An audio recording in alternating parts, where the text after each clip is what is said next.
بسم اللہ الرحمن الرحیم۔ السلام علیکم۔ دجال ایک معین شخص ہوگا، کیونکہ احادیث میں واضح طور پر اس بات کو بیان کیا گیا ہے، لہذا کسی ملک، ادارے یا طاقت کو دجال سمجھنا درست نہیں، جیسا کہ خوارج اور دیگر باطل فرقوں کا خیال ہے۔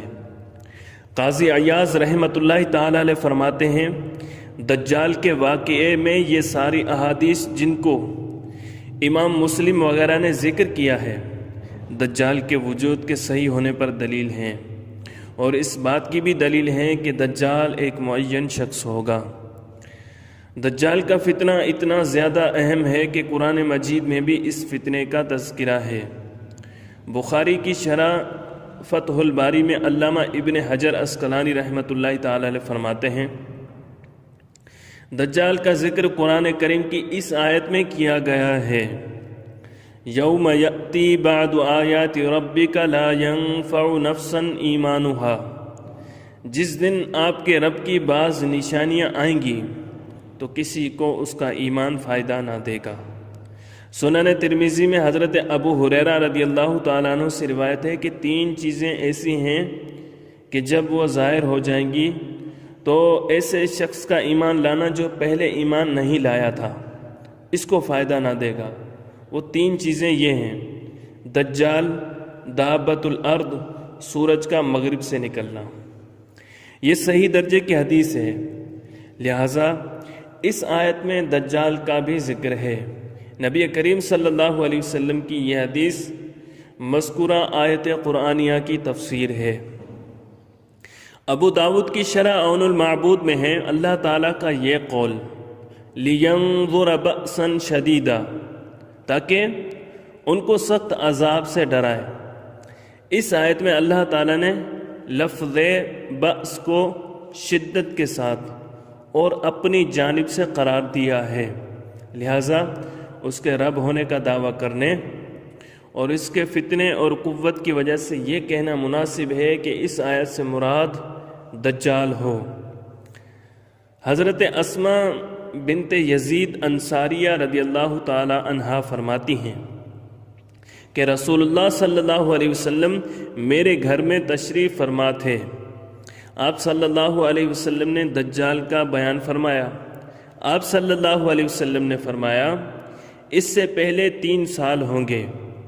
پہلے سال آسمان اپنی 1/3 بارش روک لے گا اور زمین بھی اپنی 1/3 پیداوار روک لے گی۔ دوسرے سال آسمان اپنی 2/3 بارش روک لے گا اور زمین بھی اپنی 2/3 پیداوار روک لے گی۔ تیسرے سال آسمان اپنی مکمل بارش روک لے گا اور زمین اپنی پوری پیداوار روک لے گی، لہذا گھر والے اور باہر والے مویشی سب مر جائیں گے۔ مذکورہ روایت میں ہے کہ آسمان بارش روک لے گا اور زمین اپنی پیداوار روک لے گی۔ مسند اسحاق ابن راہویہ کی روایت میں ہے، تَرَى السَّمَاءَ تُمْطِرُ وَهِيَ لَا تُمْطِرُ وَتَرَى الْأَرْضَ تُنْبِتُ وَهِيَ لَا تُنْبِتُ، تم آسمان کو بارش برساتا ہوا دیکھو گے حالانکہ وہ بارش نہیں برسا رہا ہوگا، اور تم زمین کو پیداوار اگاتا ہوا دیکھو گے حالانکہ وہ پیداوار نہیں اگا رہی ہوگی۔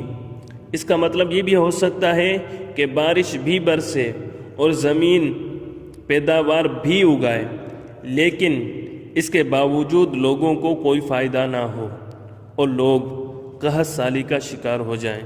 جدید دور میں اس کی بے شمار صورتیں ہو سکتی ہیں۔ عالم زراعت کو اپنے قبضے میں کرنے کے لیے جو پالیسیاں یہودی دماغوں نے بنائی ہیں، اس کے اثرات اب ہمارے ملک تک پہنچ چکے ہیں۔ حضور نبی کریم صلی اللہ علیہ وسلم نے فرمایا، خروج دجال سے پہلے چند سال بڑے دھوکے والے ہوں گے۔ اس میں سچا آدمی جھوٹ بولے گا اور جھوٹا آدمی سچ بولے گا، خائن امین ہو جائے گا، امین خائن، اور گھر میں رکھے ہوئے جوتے کا تسمہ لوگوں سے باتیں کرے گا۔ حضرت عبداللہ بن عمر رضی اللہ تعالیٰ عنہ فرماتے ہیں، کہ ہم نبی کریم صلی اللہ علیہ وسلم کی خدمت اقدس میں بیٹھے ہوئے تھے کہ حضور نبی کریم صلی اللہ علیہ وسلم نے فتنوں کے بارے میں گفتگو فرمائی، حتیٰ کہ اجلاس کے فتنے کا ذکر فرمایا۔ کسی کہنے والے نے عرض کیا فتنہ اجلاس کیا ہے؟ آپ نے فرمایا وہ بھگدڑ اور جنگ ہے، اس کے بعد سرا ہوگا جس کا فساد میرے اہل بیت میں سے ایک شخص کے قدموں کے نیچے سے ہوگا، وہ سمجھے گا کہ وہ مجھ سے ہے، حالانکہ وہ مجھ سے نہیں، میرے دوست تو صرف متقی ہیں۔ پھر لوگ ایک ایسے آدمی پر صلح کر لیں گے جو پسلی پر گوشت کی طرح ہوگا، پھر کالا فتنہ ہوگا جو کسی کو تھپڑ مارے بغیر نہ رہے گا، پھر جب کہا جائے گا کہ فتنہ ختم ہو گیا تو وہ اور پھیلے گا۔ اس میں آدمی صبح کو مومن شام کو کافر ہوگا۔ لوگ دو خیموں کی طرف لوٹ جائیں گے، ایک خیمہ ایمان کا جس میں نفاق نہیں، دوسرا خیمہ نفاق کا جس میں ایمان نہیں۔ تو جب یہ ہو جائے تو اس دن یا اس کے اگلے دن دجال کے خروج کا انتظار کرو۔ حضرت عبداللہ ابن عمر رضی اللہ تعالیٰ عنہ فرماتے ہیں میں حتیم میں حضرت حذیفہ رضی اللہ تعالیٰ عنہ کے ساتھ تھا، انہوں نے حدیث ذکر کی، پھر فرمایا اسلام کی کڑیوں کو ایک ایک کر کے توڑا جائے گا اور گمراہ کرنے والے قائدین ہوں گے، اور اس کے بعد 3 دجال نکلیں گے۔ میں نے پوچھا اے ابو عبداللہ حذیفہ، آپ یہ جو کہہ رہے ہیں کیا آپ نے یہ نبی کریم صلی اللہ علیہ وسلم ہی سے سنا ہے؟ انہوں نے جواب دیا جی ہاں، میں نے یہ حضور صلی اللہ علیہ وسلم سے سنا ہے، اور میں نے نبی کریم صلی اللہ علیہ وسلم کو یہ بھی فرماتے ہوئے سنا کہ دجال اصفہان کی یہودیہ نامی بستی سے ظاہر ہوگا۔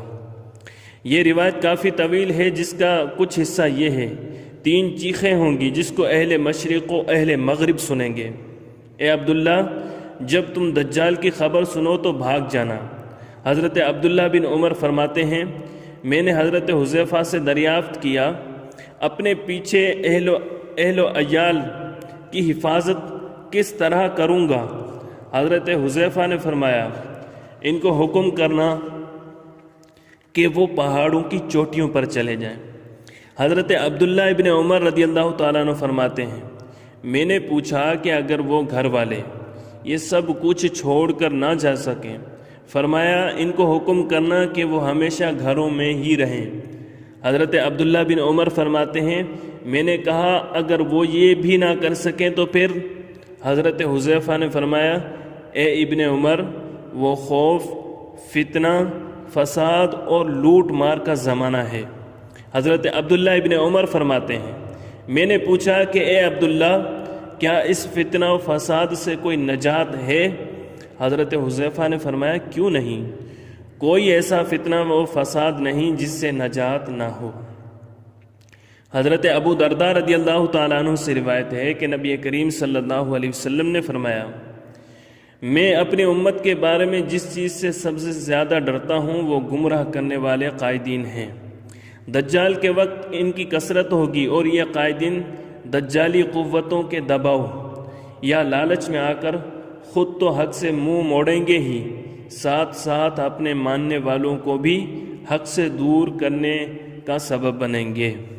حضرت کعب رضی اللہ تعالیٰ عنہ فرماتے ہیں جزیرۃ العرب خرابی سے محفوظ رہے گا جب تک کہ آرمینیا خراب نہ ہو جائے، مصر خرابی سے محفوظ رہے گا جب تک جزیرۃ العرب خراب نہ ہو جائے، اور کوفہ خرابی سے محفوظ رہے گا جب تک کہ مصر خراب نہ ہو جائے۔ جنگ عظیم اس وقت تک نہیں ہوگی جب تک کہ کوفہ خراب نہ ہو جائے، اور دجال اس وقت تک نہیں آئے گا جب تک کہ کفر کا شہر اسرائیل فتح نہ ہو جائے۔ حضرت انس بن مالک رضی اللہ تعالیٰ عنہ سے روایت ہے کہ رسول اللہ صلی اللہ علیہ وسلم نے فرمایا دجال کے خروج سے پہلے کہ چند سال دھوکہ و فریب کے ہوں گے۔ سچے کو جھوٹا بنا دیا جائے گا اور جھوٹے کو سچا بنایا جائے گا۔ خیانت کرنے والے کو امانت دار بنا دیا جائے گا اور امانت دار کو خیانت کرنے والا قرار دیا جائے گا، اور ان میں رویزہ بات کریں گے۔ پوچھا گیا رویزہ کون ہے؟ آپ صلی اللہ علیہ وسلم نے فرمایا گھٹیا لوگ، وہ لوگوں کے معاملات میں بولا کریں گے۔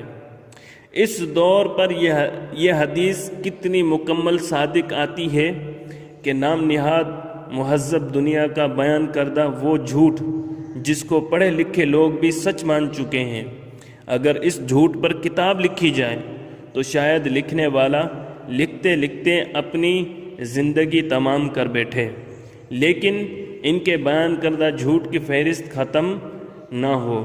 کتنے ہی سچ ایسے ہیں جن کے اوپر مغرب کی انصاف پسند میڈیا نے اپنی لفاظی اور فریب کی اتنی تہ جما دی ہیں کہ عام انداز میں ساری عمر بھی کوئی اس کو صاف کرنا چاہے تو صاف نہیں کر سکتا۔ مذکورہ حدیث میں خداع کا لفظ ہے، اس کے معنی کم بارش کے بھی ہیں، چنانچہ شرح ابن ماجہ میں اس کی تشریح یوں کی ہے، ان سالوں میں بارشیں بہت ہوں گی لیکن پیداوار کم ہوگی، تو یہی ان سالوں میں دھوکہ ہے۔ حضرت عمیر ابن ہانی رضی اللہ تعالیٰ عنہ سے روایت ہے کہ رسول اللہ صلی اللہ علیہ وسلم نے فرمایا، جب لوگ دو خیموں میں تقسیم ہو جائیں گے، ایک اہل ایمان کا خیمہ ہوگا جس میں بالکل نفاق نہیں ہوگا، دوسرا منافقین کا خیمہ جن میں بالکل ایمان نہیں ہوگا، تو جب وہ دونوں اکٹھے ہو جائیں، اہل ایمان ایک طرف اور منافقین ایک طرف، تو تم دجال کا انتظار کرو کہ آج آئے یا کل آئے۔ دوستو، اگر آپ کو یہ ہماری ویڈیو پسند آئی ہے تو لائک کیجئے، کمنٹ کیجئے، اور اگر آپ نے ہمارا چینل سبسکرائب نہیں کیا تو چینل سبسکرائب کر لیجئے تاکہ ہر آنے والی ویڈیو آپ تک بآسانی پہنچ سکے۔